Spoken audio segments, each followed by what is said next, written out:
Council work session to order. I've been informed that Councilman Ward is delayed in traffic and is on his way. Our first order of business is the 2021 redistricting update. Mr. Manager. Yes, Mayor, Vice Mayor, members of council. As you may recall, the city has retained the services of McGuire Woods to assist the city with the development of the 2021 redistricting maps and update. With us this evening is Mr. George Martin and Mr. Robert Lofton of McGuire Woods, who will provide the presentation in the background. They'll discuss an overview of the redistricting legal requirements and the process and answer any questions that you may have. And with that, Mr. Martin, Mr. Lofton.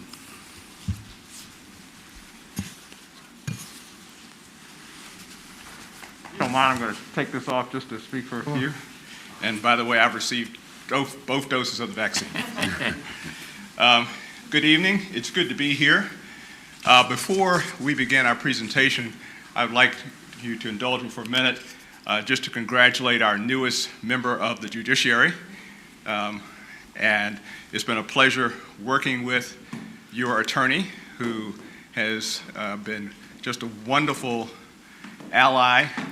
We work together with the Virginia Bar Association on the governing council and also with the Old Dominion Bar Association. So congratulations. We're going to miss you, but the bar will be well served by your service as a judge. Tonight we're going to give you a presentation on the redistricting proposal, and the unfortunate news is that the census data has been delayed.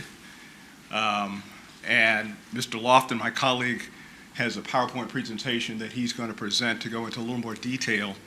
But I will tell you that we will probably need to come back and meet with you at a later point once we know exactly what's going to happen relative to the release of that census data. But as of now, we know that it's not going to be released at the end of this month, which was the deadline. And I will also say that we probably will have to have a session with you to discuss potential strategy going forward. Obviously, every jurisdiction in the state, including the state, will be affected by the late release of that information. So we presume that there will be a coordinated effort to try to address that situation. So at this time, I'd like to introduce my colleague, Robert Lofton, who's going to walk us through a presentation. Thank you, Mr. Martin. Again, my name is Robert Lofton from McGuire Woods in Richmond, and again, our congratulations to Ms. Holland. I've served as a substitute judge in the city of Richmond for 8 years, and she's going to do the Lord's work. So being a GDC judge is a hard job. As a sub-judge, the full-time judges have a lot of work.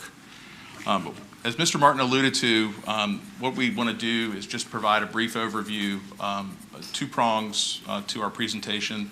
The first are the basic legal requirements, just so everybody's on the same page, especially now that pre-clearance is no longer required under the Voting Rights Act. And the second is our timeline. And the short version of that, the short answer to that second one is our timeline is up in the air. And it's not just the city of Suffolk, it's the entire state. But I'll touch on that more when I get to it. So in terms of the legal requirements for redistricting, there are 5 basic legal requirements for redistricting. The first is it has to be done every 10 years. That's spelled out in the Constitution of Virginia, and it's done every 10 years in the year ending in 1. The second requirement is the districts must be drawn using data from the United States Decennial Census. And the Code of Virginia makes clear that all localities in the Commonwealth have to use the data from the Census Bureau. And I want to quote from this because this is important. This is a new code section that was added last year. As adjusted by the Division of Legislative Services pursuant to Code Section 24.2-314. If you look at 314, and once we have the data, this will be part of when Mr. Martin and I come back and kind of sit down with you. Code Section 314 requires legislative services to look at the data and to account for any prison populations that any locality has. And there's a methodology and a formula spelled out in the code section. And we will work with DLS and how they go through that data. And they have to do it for every jurisdiction, every locality that has a jail, and that will include Suffolk. The third requirement is that districts must be equal in population. This is the adage of the principle of one person, one vote. And the localities are required to have substantially equal population in each district. So for the 7 boroughs, for the city of Suffolk, it doesn't have to be 1,000 residents for each borough, but it has to be substantially equal. And again, we won't go through that process until we have the data from DLS. The fourth requirement is the districts cannot be drawn to discriminate based on race. This is a very straightforward proposition, and you probably saw the constitutional amendments that were on the ballot last November. These were amendments to the Constitution of Virginia that now specifically incorporate the Equal Protection Clause of the 14th Amendment and all of the jurisprudence interpreting the Equal Protection Clause of the 14th Amendment. And the fifth requirement is the districts must be contiguous and compact. And that's spelled out again in the Constitution of Virginia. And importantly, as we work with localities, including the city of Suffolk, the boundaries between districts are going to have to be clearly observable. So those are the 5 basic legal requirements. And they're very straightforward, and it's working with legislative services. I want to give you the normal deadline, and then we'll talk about the COVID reality that we're in.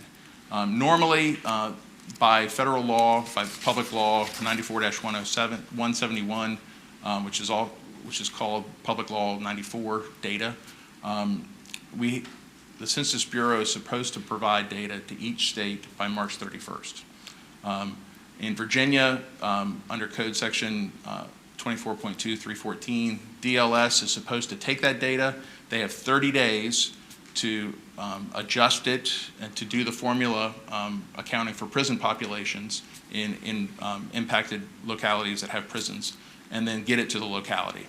Once adjusted, they'll get it to us, and then we will work and provide maps in a non-COVID reality. We would probably have the data mid-March. DLS usually is incredibly efficient. They do a very good job moving quickly, because they know the reality that everyone is to get their precincts set and their districts set so that we can have timely elections in November. And then we would come back to you. There would probably be at least one closed session where we talk about some legal issues, if there are any, and then you'll have to adopt an ordinance setting the new districts. Normally, it's a very straightforward process, and we would probably expect, if we would have the data by March 31st, we'd probably be back before you in late May at the latest. But in the COVID reality that we're in, the Census Bureau for months has been saying the Public Law 94 data is going to be delayed. It's going to be delayed. It's going to be delayed. And they kept pushing it back. But before this latest announcement, we thought we were going to get the data sometime in late April or early May. And then on February 12th, they came out with an announcement that the data now will be ready September 30th.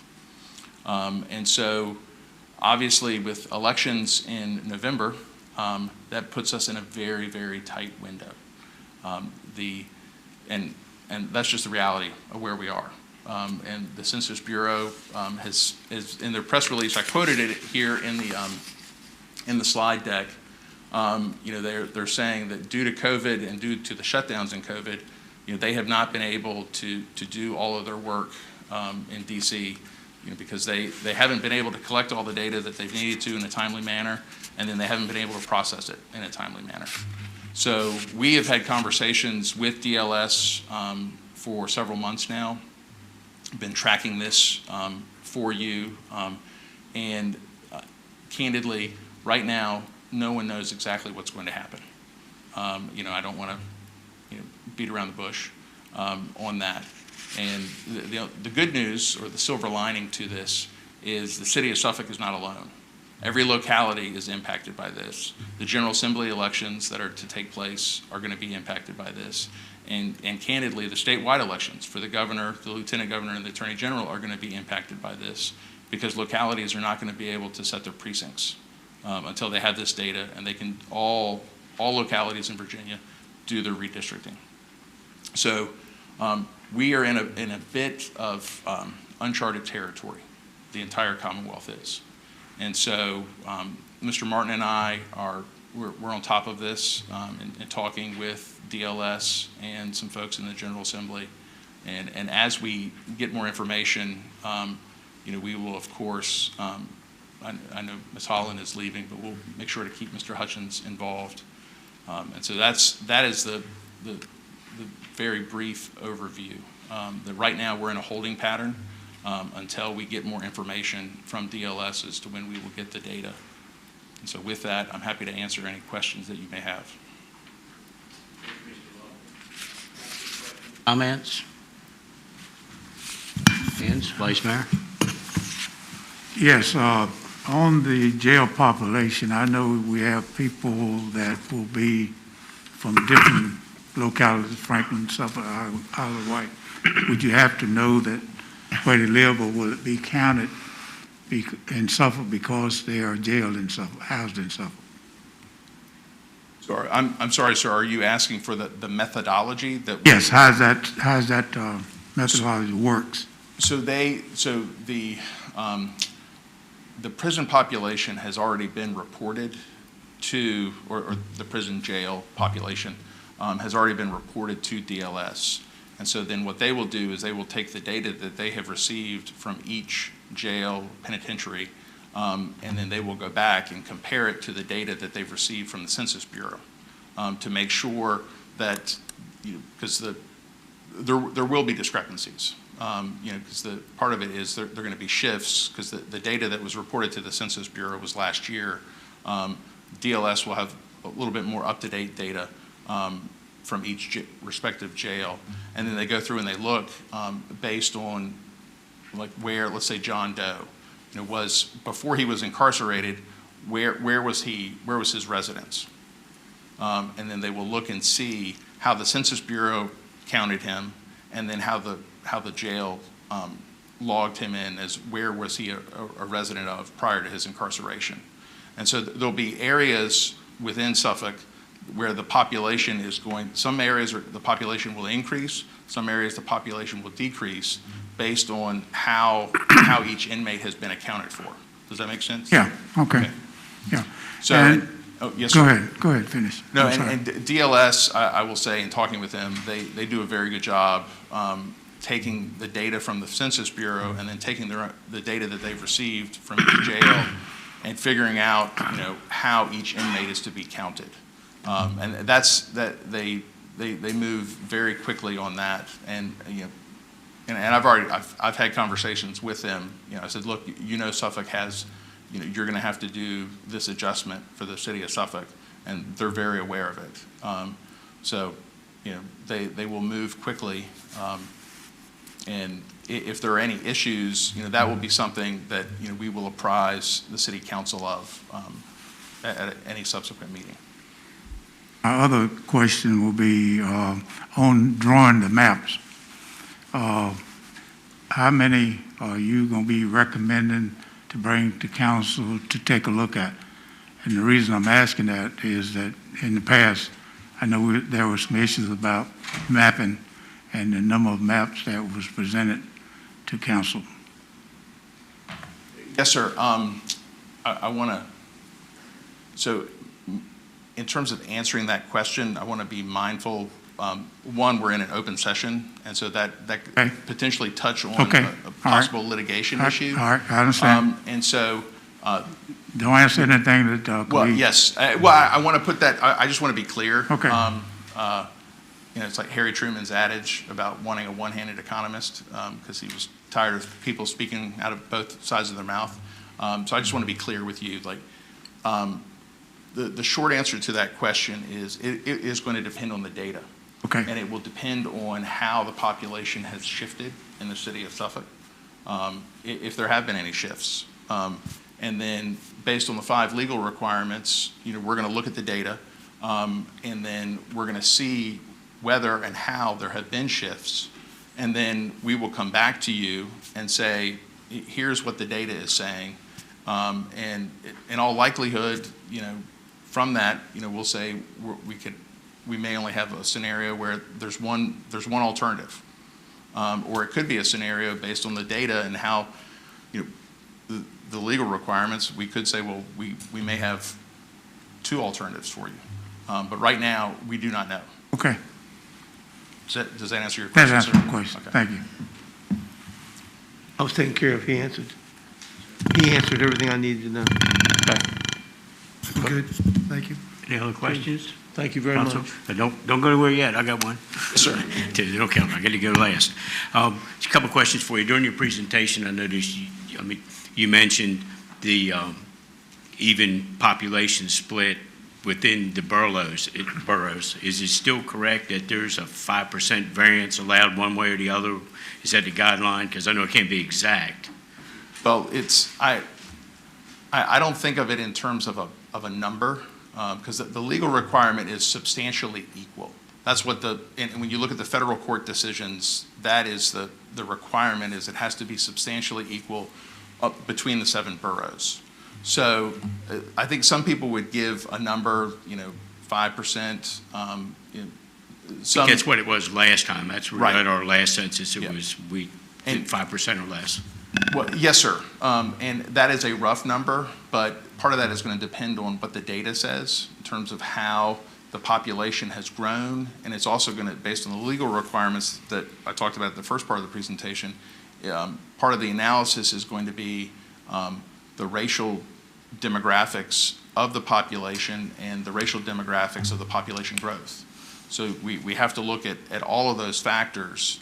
And so, yes, 5% can be a rough number. Got a considerable number of factors, so the more latitude you have with that considerably equal, Right. gives you more latitude to satisfy the other factors that you have to take into consideration. Yes, sir. And a couple other things for you. I know you mentioned the timeline. I mean, if the census is not going to be provided until September, how is that even feasible that you're going to have an election in 30 days? I mean, candidates won't even know where they reside, if you will, within a particular district. So how is that even going to be possible to have an election based on results within 30 days? It will not be possible, practically. Okay, so basically, you're saying that a redistricting plan, there's not enough time for it to be in effect by the upcoming election in November, Based on the current timeline that has been based given on by a the September census. 30th timeline? Yes, sir. Okay, that was my question. And also, I know when you do the redistricting plan that there is an opportunity to get input in regards to certain parameters such as protecting districts that incumbents are located in. I think that's one, and there may be some other ones. Are we going to get some type of closed session presentation so you can get a feel of what everyone's looking for on council?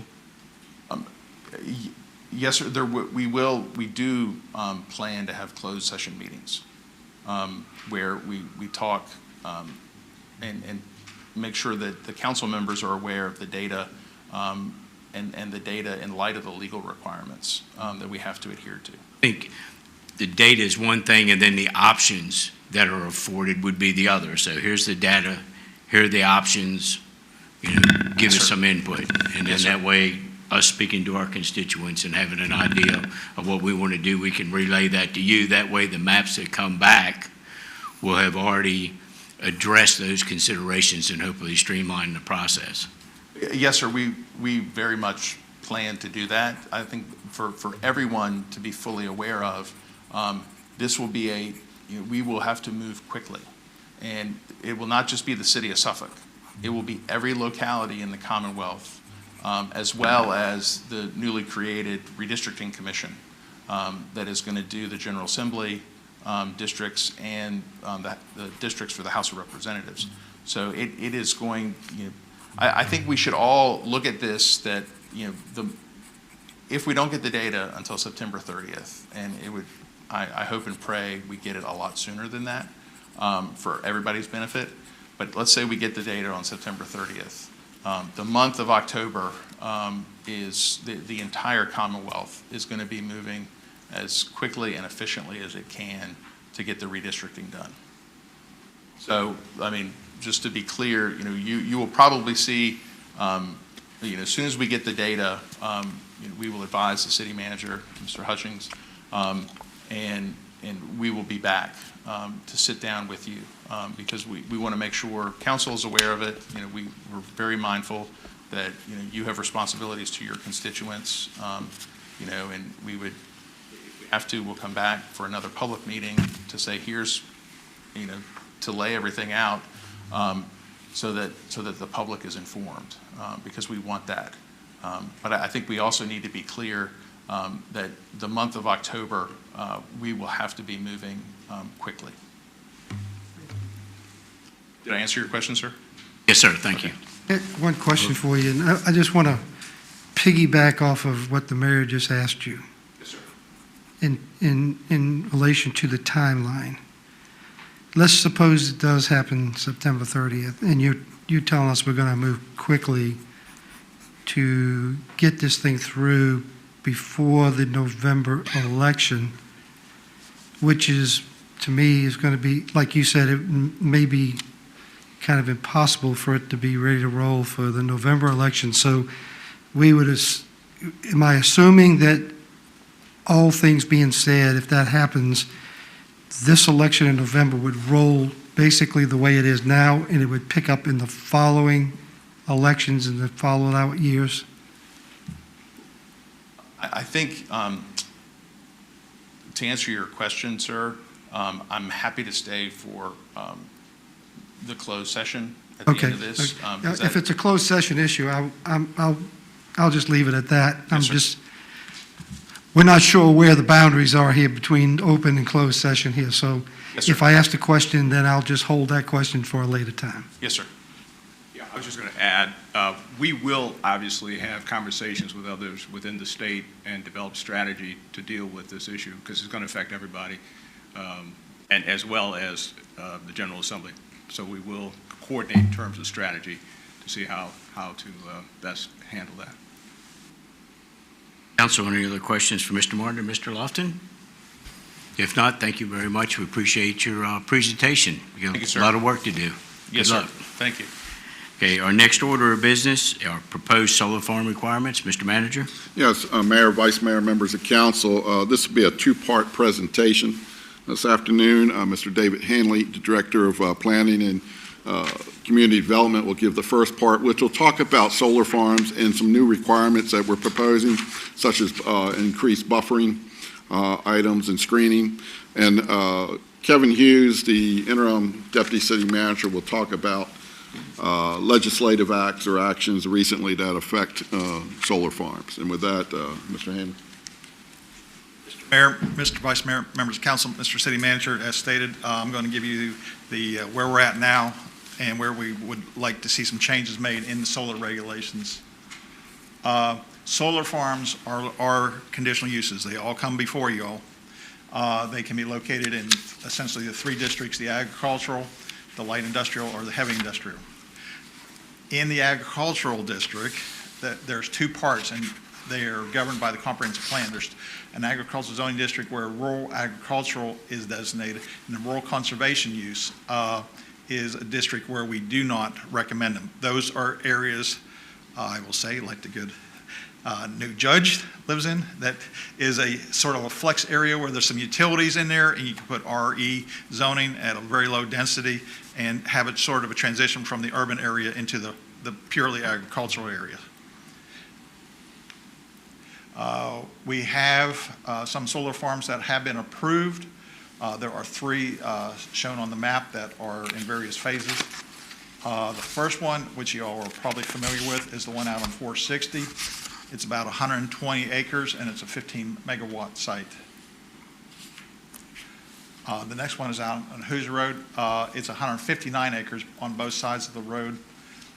It's planned to be 15 to 20 acres, or 15 to 20 megawatts, and it's under an extension right now based upon legislation on that.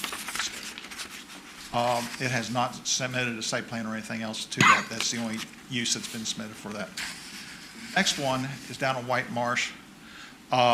It's got its CUP and it's going to have to come back to you because the first CUP didn't show the wetlands accurately, and it changed more than 5%, and that's my limit on plus or minuses changing, a site plan on that. It's 113 acres, and it's 15 megawatts. Now, I will tell you, right now, Virginia Dominion is changing its focus from these 15 megawatts to much smaller ones into the 2 to 3 to 5 megawatt one, which then therefore decreases the size of the acreage where they're looking at placing these facilities. The existing buffer standards that we have in place was a 15-foot buffer, and there's some standards in there, we've done essentially one experiment with the existing solar site out in 460 and analyzed that. We have come up with some areas that do not work out there that are going to be proposed to be addressed by the existing proposed amendment that we have slated to come to you in 2 weeks. The lack of sufficient evergreens, you're going to see a dramatic standard change in that, and standards to meet screening time frame in a reasonable time frame. And that's because we have a very impactful visual thing almost immediately out there, and we want to get a buffer out there in front of it. So I will tell you that there are issues out there beyond the plant material. We're working with Public Works. There is a drainage issue out on the one on 460 right now that we got to cure before we can fix the plants, and that is in progress. The proposed buffer standards, you're going to see a much more tight standard. They're going to be installed so that they can get a buffer to visually screen it within 2 years. And if they don't get that standard met, then they're going to put what I call the tennis court screening in back of it to screen it until the plant material does achieve that. It's not an either or. It's a performance standards that if you don't get the plant material to grow fast enough, you're going to put the plant material in and then put the screening in. It's going to be, with any exception, replanting buffers should be undisturbed. We have some areas where we're going to have a mixed use of that in materials and ratios, and you're going to see buffers are going to contain a maximum of 25% deciduous. So 75% of the buffers go in as evergreen plant material, which is dramatically different from this. We have then increased sizes going in and increased spacing and everything for that area. And then alternative layouts, depending upon how the site configuration is, can be approved by the director. And what we're trying to achieve is a buffer that looks like this. This is essentially a 10 to 15 foot thick buffer. There is a fence dramatically right in back of that area, and then there's a solar farm of about 15 megawatts in back of there. And I'll turn it over to Kevin now.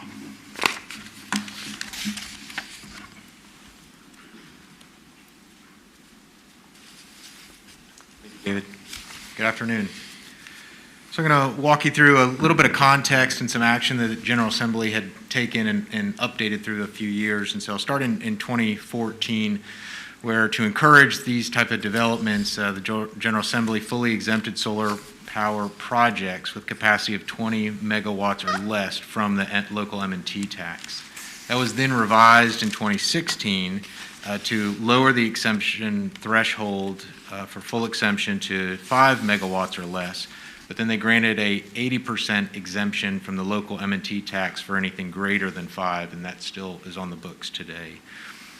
What occurred most recently was in 2020 was the Virginia Clean Economy Act. This set a pretty high bar, which put a requirement of 16,000 megawatts of solar generation throughout the Commonwealth by 2045.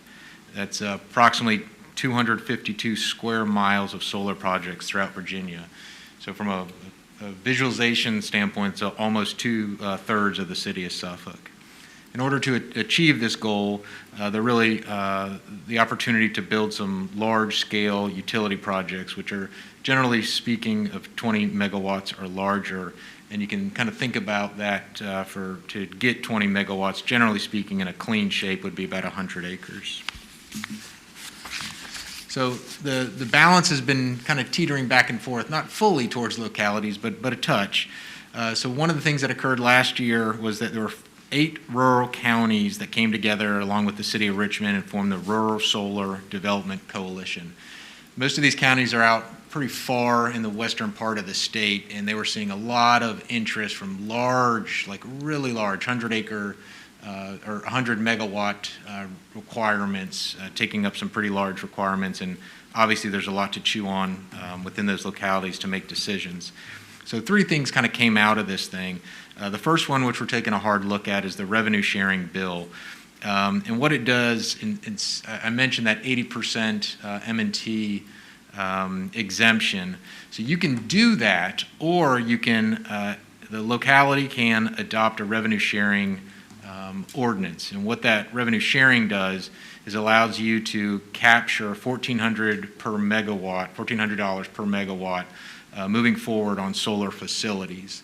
The caveat with this is that once you adopt it, you don't get the choice to choose them. This is the law for all new solar facilities coming into your municipality. And to assist localities in figuring out which decision and which path to make, a lot of the folks that are in the energy world, along with UVA, created an online tool where you can put in the parameters of the project and propose what that revenue outcome would be, depending on which direction you went on, and we've looked at that a little bit. Additionally, there was some additional information that allowed some authority related to generally accepted national standards for solar panels and battery storage. Battery storage became a big topic. We haven't seen that quite yet, but other places have, and just making sure that's a safe component. And then finally, and this really probably won't come into play for us, but I just mention it, is that if you do have a facility set up in an opportunity zone in your city, and this really has some impacts far west from here, you have the ability to execute a sitting agreement and basically negotiate some more funding for your locality. Our opportunity zone in Suffolk is very urban. It's basically the train tracks just south of here, down to Suffolk Industrial Park, out towards Planters Peanuts, and then over towards Lake Mead. And so the ability to put a solar facility in there is very limited, so I don't see that as a real concern for us. So just kind of wanted to let you know where we are. And so we're finalizing the review and analysis related to the revenue sharing, maybe something that we bring to you fairly soon. And then additionally, we think there's an ongoing conversation that's needed related to these facilities. As David mentioned, we are seeing an uptick. I'm sure you're either seeing it yourselves or some of your constituents about interest with solar groups looking at parcels, select parcels throughout the city. And so we think this is a great topic to talk with our Agricultural Advisory Committee. We're currently planning on an early spring meeting. We think that's a great topic for that. And then additionally, we have received the initial responses to the comprehensive plan. So just to let you know that this will be a topic for consideration. Mr. Hanley talked about how the comp plan currently looks at solar facilities. That's something we'll look at on the revision of the next comp plan. Again, we've just started that facility. We haven't even selected a consultant, but we've received the bids back right now. And so that'll be something that ongoing we'll have conversation with the public and then also for consideration in the future comp plan. And with that, we can take your questions. Thank you, Kevin. Council, questions, comments? Councilman Johnson? Kevin, the Rural Solar Development Coalition, is that something that maybe we need to be investigating to help us move forward with whatever plans we need to put in place? Possibly. As far as how they deal with it, because this is basically brand new. I mean, but To a certain degree, it never hurts to have friends, right? Right. I will share with you really what they're dealing with are, the scale of them are much different from what they're seeing. And I'll call it a tsunami of interest. And really the massive change that they're seeing in their smaller counties with these larger scale ones really took them by surprise, and they needed some help in that. And so what that coalition did basically was pool resources and hire a lobbying firm that came forward with these things. Their original proposals were a tad more lofty, but it's a negotiation. But I think it behooves us to find allies like us. Part of my background research investigated working with the VML and understanding that process. So I think moving forward, working with other neighboring localities makes a lot of sense for us. and my concern is, I think we need to move relatively quickly, whatever we do, because there's a lot of this conversation right now in our city, from what I'm hearing. Well, as you were aware, and Mr. Hanley mentioned, every proposed project is coming to this body.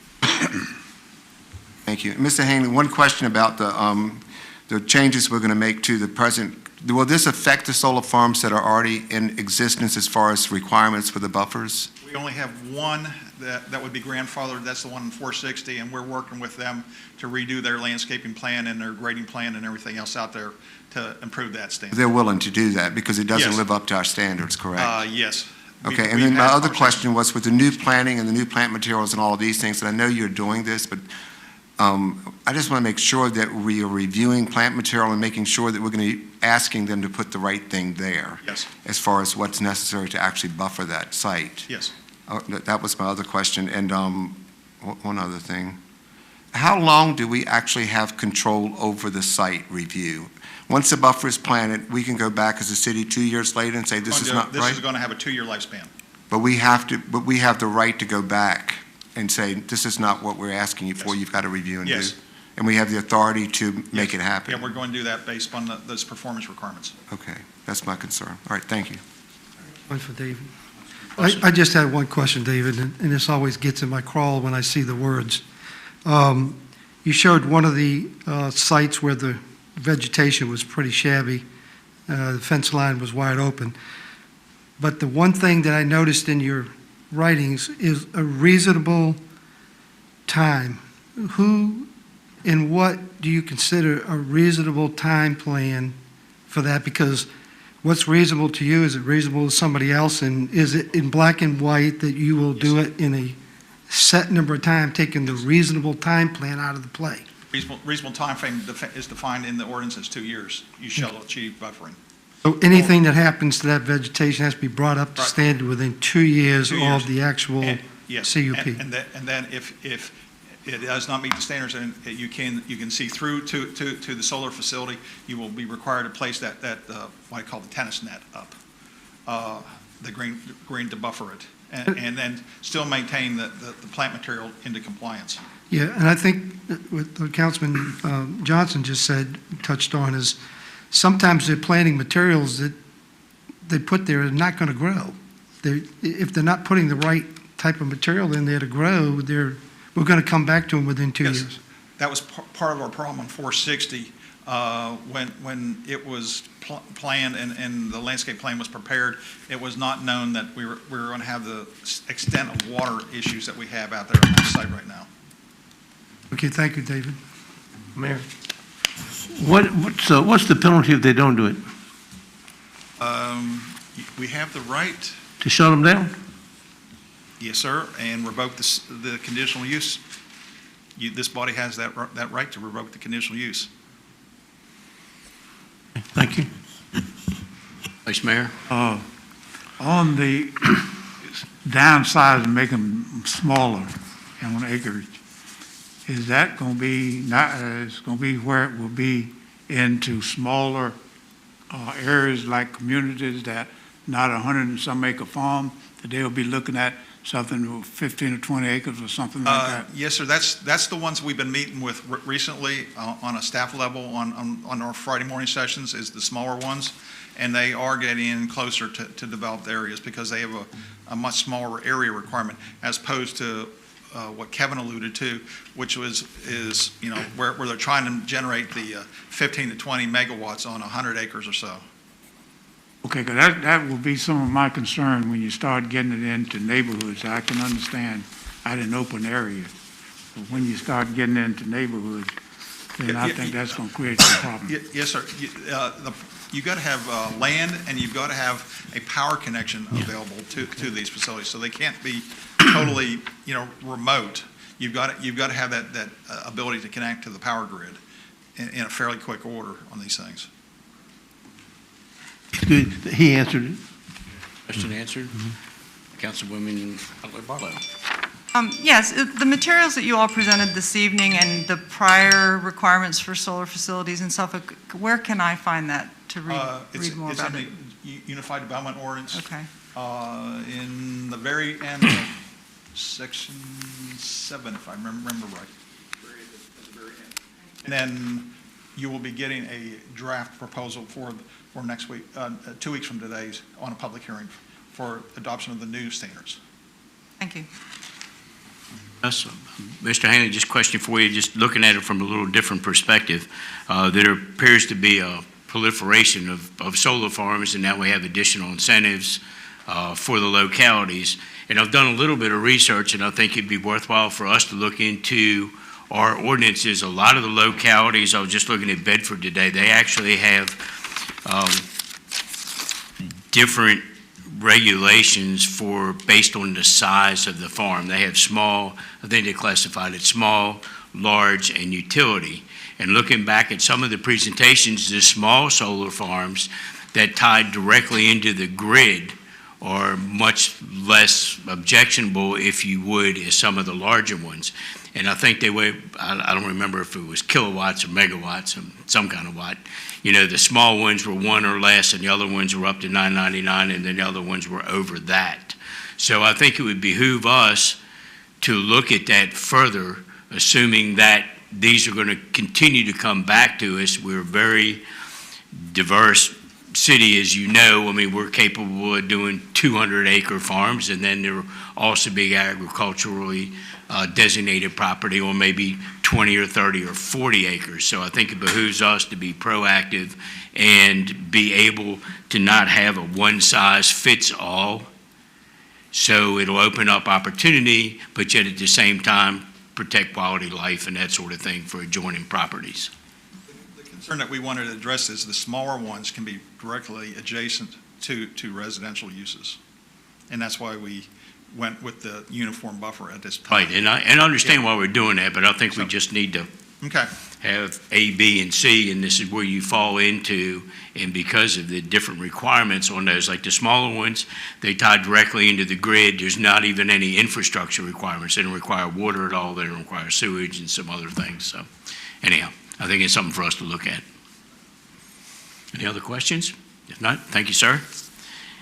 And I believe our next order of business is a work session. Madam Clerk, I believe we have a motion for work session this evening.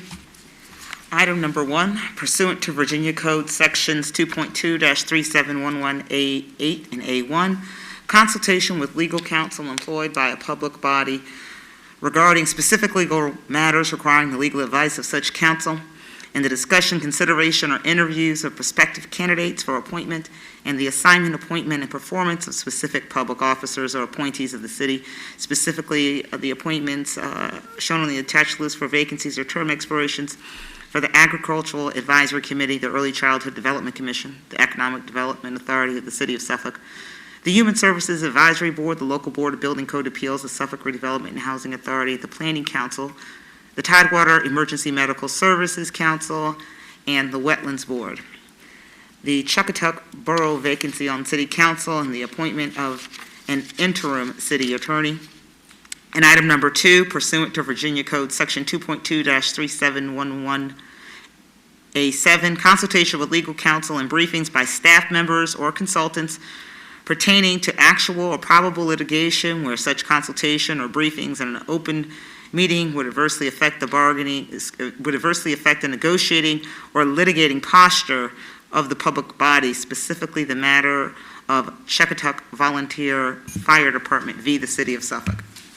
Thank you. Motion would be in order.